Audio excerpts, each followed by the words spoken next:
जय माता दी दोस्तों, आज हम आपको लेके चल रहे हैं हारे के सहारे खाटू श्याम जी मंदिर, जो राजस्थान का सबसे प्रसिद्ध मंदिर है। खाटू श्याम को श्री कृष्ण का कलयुग का अवतार भी माना जाता है। लाखों भक्त खाटू श्याम के दर्शन करने जाते हैं। तो अगर आप भी खाटू श्याम जाना चाहते हैं तो यह वीडियो आपके लिए ही है। इस वीडियो में हम जानेंगे कैसे आप खाटू श्याम जा सकते हैं, खाटू श्याम में रुकने की क्या व्यवस्था है, खाटू श्याम में खाने पीने की क्या व्यवस्था है, खाटू श्याम में आपको कब जाना चाहिए, और अगर आप खाटू श्याम जा रहे हैं बाबा के दर्शन करने तो इसमें आपका कितना खर्च आएगा। और इस वीडियो के माध्यम से आप घर बैठे ही खाटू श्याम के दर्शन करने वाले हैं।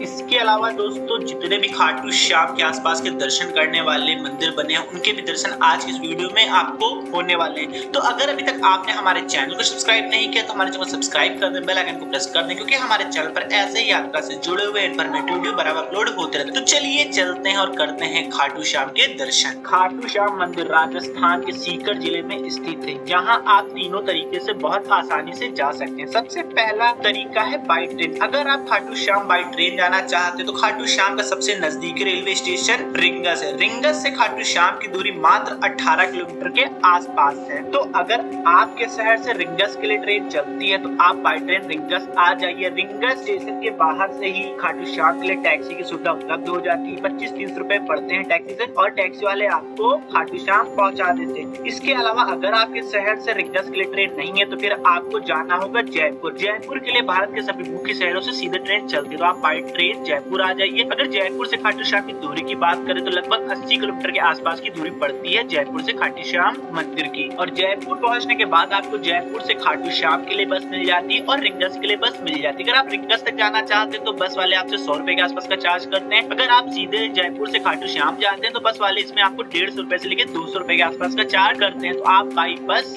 जयपुर से रिंगस या फिर खाटू श्याम तक जा सकते हैं। इसके अलावा अगर आप बाई फ्लाइट आना चाहते हैं तो फिर बाई फ्लाइट आते हैं तो उसके लिए भी आपको जयपुर जाना पड़ेगा। खाटू श्याम का जो नजदीकी एयरपोर्ट है वो जयपुर में ही है, तो आप बाई फ्लाइट जयपुर आ जाइए और जयपुर से बाई बस आप रिंगस या फिर खाटू श्याम तक आ जाइए। इसके अलावा अगर आप जयपुर से प्राइवेट टैक्सी करके आना चाहते हैं तो 1800 रुपए से लेकर 2000 रुपए में आपको प्राइवेट टैक्सी की सुविधा उपलब्ध हो जाती है जयपुर से खाटू श्याम के लिए। और अगर आप बाइक या फिर बाई कार आना चाहते हैं खाटू श्याम तो हाईवे बहुत अच्छे बने हुए हैं। आप अपनी कार लेके या बाइक लेके भी बहुत आसानी से खाटू श्याम तक आते हैं। ये तो बात होगी आपको खाटू श्याम कैसे आना है। बात कर लेते हैं खाटू श्याम में रुकने की क्या व्यवस्था है। तो खाटू श्याम में आपको बहुत सारी धर्मशाला, गेस्ट हाउस और होटल देखने को मिल जाते हैं। मंदिर के पास में बहुत सारी धर्मशाला बनी हुई है। अगर आप धर्मशाला में नाइट स्टे करना चाहते हैं तो आपको यहाँ पे 500 रुपए से लेकर 800 रुपए में रूम अवेलेबल हो जाता है। और अगर आप होटल में रुकना चाहते हैं तो यहाँ पे आपको 1000 रुपए से लेकर 1500 रुपए में एसी और नॉन एसी रूम बहुत आसानी से उपलब्ध हो जाते हैं, जिनमें आपको पार्किंग की, अगर आप कार से आते हैं तो पार्किंग की सुविधा भी उपलब्ध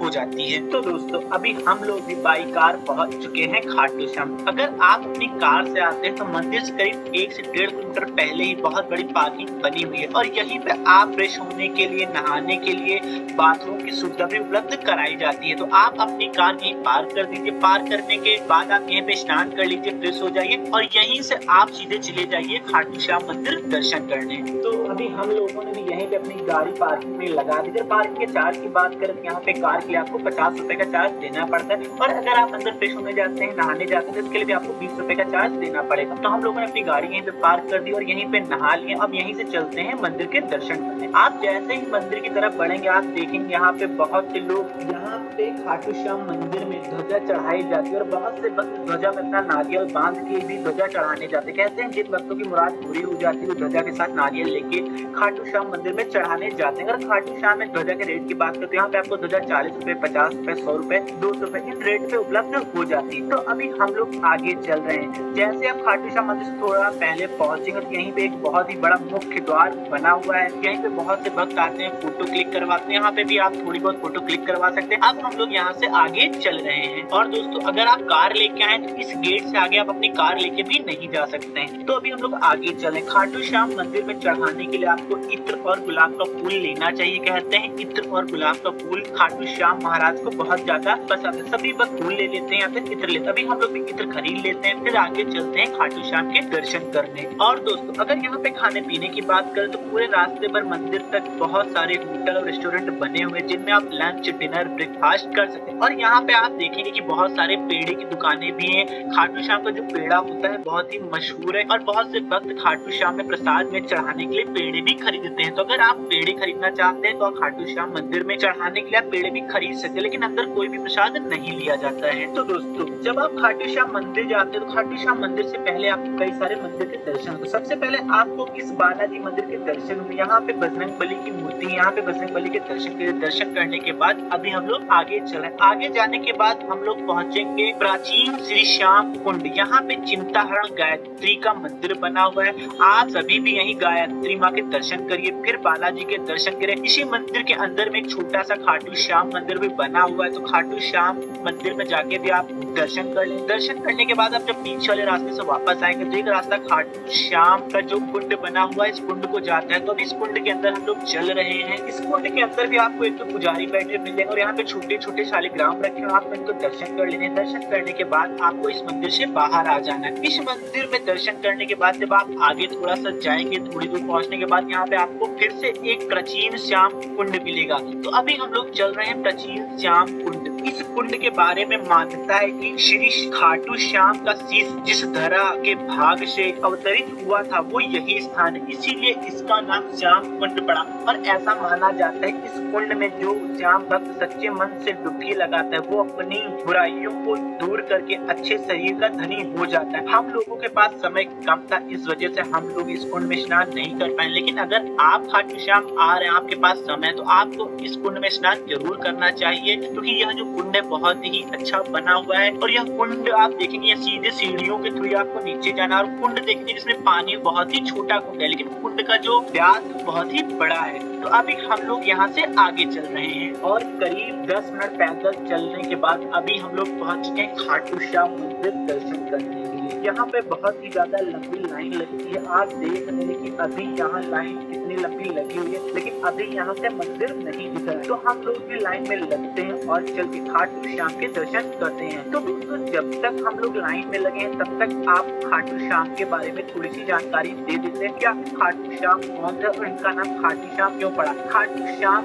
का नाम महाभारत से जुड़ा है। महाभारत में भीम के पुत्र घटोत्कच और घटोत्कच के पुत्र बार्बरीक थे। बार्बरीक दुनिया के सर्वश्रेष्ठ धनुर्धर थे। इनके ऊपर सिर्फ एक ही धनुर्धर हुआ था, वो थे राम भगवान। और जो बार्बरीक थे इनके पास एक वरदान था कि 3 ही बाण में पूरी शत्रु सेना को समाप्त कर सकते थे। और इन्होंने एक प्रण भी करा हुआ था कि जो सेना हार रही होगी ये युद्ध उसी की तरफ से करेंगे, इसीलिए इन्हें हारे का सहारा कहा जाता है। तो जब महाभारत का युद्ध चल रहा था, पांडव जीतने की कगार पे थे और कौरव युद्ध हार रहे थे, तब बार्बरीक ने कौरवों की तरफ से युद्ध करने का प्रण लिया। लेकिन जब ये बात भगवान श्री कृष्ण को पता चली, तब श्री कृष्ण भगवान ने बार्बरीक की प्रतीक्षा ली। प्रतीक्षा लेने पे बार्बरीक ने एक ही बाण से पूरे पेड़ पत्तियों में छेद कर दिया। जिस समय श्री कृष्ण भगवान ने एक पत्ती अपने पैर के नीचे छिपा ली थी, उस समय वो तीर जाके भगवान के पैर के पास रुक गया। तब बार्बरीक ने कहा कि हे भगवान, मैंने पेड़ के पत्तों को निशाना बनाया था, आपका पैर नहीं, तो आप पैर हटा लीजिए ताकि इस पत्ते में भी छेद हो जाए। तब भगवान श्री कृष्ण को चिंता हुई। तब श्री कृष्ण भगवान दूसरे दिन ब्राह्मण भेष में बार्बरीक के पास पहुंचे और भेंट स्वरूप उनका सिर मांग लिया। तब बार्बरीक ने स्वेच्छा से अपना सिर भगवान श्री कृष्ण को दान कर दिया। तब भगवान श्री कृष्ण ने बार्बरीक को वरदान दिया कि कलयुग में तुम मेरे नाम से जाने जाओगे, इसीलिए आज बार्बरीक को खाटू श्याम के नाम से पूजा जाता है। और जिस स्थान पे कृष्ण भगवान ने बार्बरीक का सर रखा था उस जगह का नाम खाटू है, इसीलिए इस जगह का नाम खाटू श्याम पड़ा। और इसीलिए इन्हें हारे का सहारा खाटू श्याम कहा जाता है, क्योंकि इनका प्रण था ये हारने वाले की तरफ से ही हमेशा खड़े होते थे। तो दोस्तों, सभी भक्त कमेंट में खाटू श्याम के जयकारे जरूर लगाते हैं। तो करीब 1 घंटे बाद अब हम लोग भी मंदिर के अंदर पहुंच चुके हैं। और ये जो आप सफेद कलर में मंदिर देख रहे हैं, यही वह जगह है जहां विराजमान है खाटू श्याम। यहाँ पे भक्तों की भीड़ बहुत ज्यादा होने लगी, इसलिए यहाँ पे अब 2 तरफ से भक्तों को दर्शन कराया जाता है। तो हम लोग भी चल के दर्शन करते हैं, आप सभी भक्त भी दर्शन कर लीजिए। मंदिर के अंदर कैमरा पूरी तरीके से नॉट अलाउड है, तो अंदर की फोटो आप आप इस वीडियो में नहीं दिखा सकते। दर्शन करने के बाद हम आपको बाहर मिलते हैं। तो दोस्तों अब हम लोग दर्शन करके बाहर आ चुके हैं। अब यहाँ पे एक सवाल आता है कि आपको खाटू श्याम कब आना चाहिए। तो वैसे तो आप साल भर खाटू श्याम आ सकते हैं, आपको कोई भी दिक्कत नहीं होने वाली है, लेकिन मार्च से अक्टूबर का जो महीना होता है वो सबसे सही समय होता है खाटू श्याम में आके दर्शन करने के लिए। और जन्माष्टमी के समय यहाँ बहुत ज्यादा भीड़ होती है। अगर आप भीड़ भाड़ में दर्शन करना नहीं पसंद करते हैं तो फिर आप जन्माष्टमी में बिल्कुल भी यहाँ पे मत आइए। अगर आप भीड़ भाड़ मैनेज कर सकते हैं तो फिर आप यहाँ पे जन्माष्टमी में आके भी दर्शन कर सकते हैं। अब आखिर में बात आती है कि अगर आप खाटू श्याम जाना चाहते हैं तो उसमें कितना खर्च आएगा। अगर मैं जयपुर पहुंचने के बाद की खर्च की बात करूं तो जयपुर से लेके खाटू श्याम तक पहुंचने का, खाटू श्याम में एक नाइट का स्टे करने का और वहां पे खाने पीने का जो आपका खर्च आने वाला है वो मात्र 2000 रुपए से लेके 25 रुपए के आसपास का आने वाला है। तो आप बहुत आसानी से 2000 रुपए से लेके 25 रुपए में खाटू श्याम दर्शन करने जा सकते हैं। लेकिन इस खर्च में आपके जयपुर तक पहुंचने का और किसी भी प्रकार की खरीदारी का जो बजट है उसको इंक्लूडेड नहीं किया गया है। और दोस्तों इसके अलावा आपका कोई सवाल है, अगर खाटू श्याम आप जा रहे हैं, आपको कोई सवाल आप कमेंट में कमेंट कर सकते हैं, जिसका जवाब आपको तुरंत ही दिया जाएगा। और जिन भक्तों ने अभी तक हमारे चैनल को सब्सक्राइब नहीं किया, हमारे चैनल को सब्सक्राइब कर दें, बेल आइकन को प्रेस कर दें, क्योंकि हमारे चैनल पर ऐसे ही यात्रा से जुड़े हुए इंफॉर्मेटिव वीडियो बराबर अपलोड होते रहते हैं। मिलते हैं आपसे नेक्स्ट वीडियो में, तब तक के लिए जय माता दी।